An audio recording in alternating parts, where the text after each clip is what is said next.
राति समयटा अधिका bacteria growth करें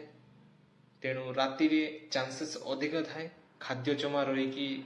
आमर जो डेंटाल केविटीज केरीज हुए जो दांत पोक लगे सुंदर दांत सुंदर हस व्यक्तित्व को बढ़ाई थाए। आमे जहाँ खाऊचे ताकू प्रॉपरली वे रे सफा करूँ से खाद्य कणिका दांत माड़ी मझिरे रहीकि विभिन्न प्रकार रोग सृष्टि करुचे।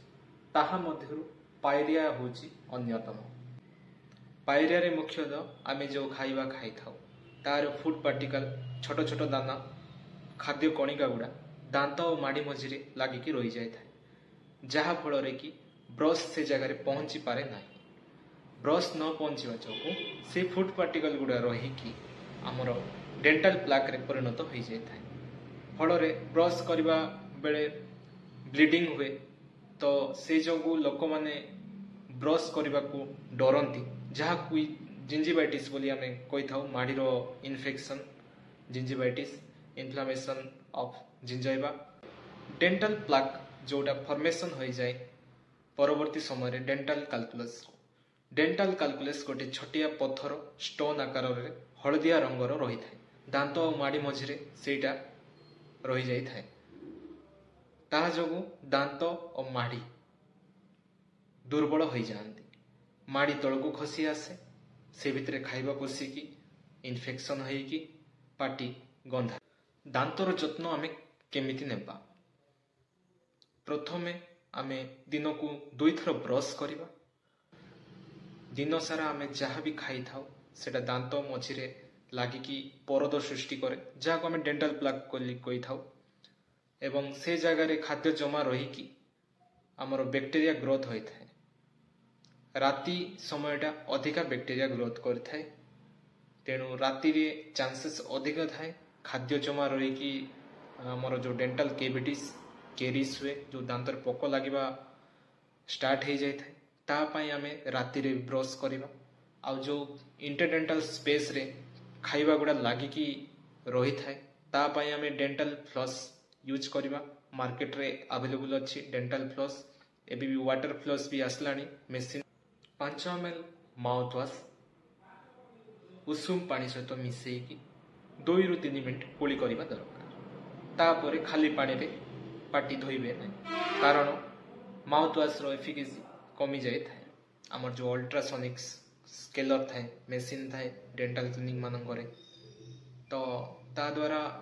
फुल माउथ स्केलिंग एवं पॉलिशिंग निहाती जरूरी आवश्यक ता द्वारा दांतर जो मूल लगी रही कैलकुलस गुड़ा बाहरी पड़ता है स्टेन कैलकुलस जहाँ द्वारा कि बेड ब्रेथ माने हमर जो पाटी दुर्गंध देवार समस्या कमी जाए थाए माढ़ी भितर जो कैलकुलस जमा हो रही थाए तो से गुड़ा बाहरी पड़ता है। ये केते जन लोक क्वेश्चन करती तो दांत सफा करने द्वारा दांत घूरी हो जाए दांत गैप हो जाए तो सेटा आपणकर संपूर्ण भावे भूल धारणा दांत क्षय हुए ना से जगार जो कैलकुलस लगी रही थाए खाली सेतिकी बाहर से मेसिन द्वारा एवं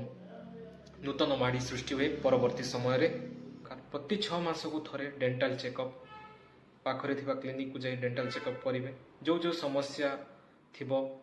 संगे संगे ट्रीटमेंट करंतु दांत सफा करंतु 6 मास को थरे वर्ष को थरे सफा करने द्वारा जो कैलकुलस गुड़ा थाए सेटा सफा हो जाए थाए पुणी हालिटोसिस किंबा आमर जो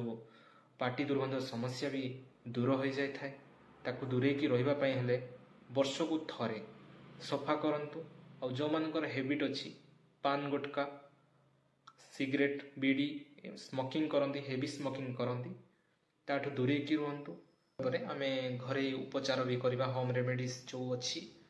जोटा गोटे करेंगे आफ्टर क्लीनिंग जिते सरीज स्केलिंग जिते सरीज क्लिनिक रे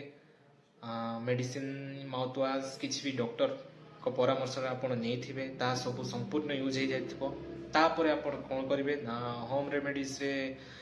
लेंबू उषुम पानी रे चिपुड़ी की लुण अध जो चामच पकईकी कोली भी करें। दालचीनी गुंड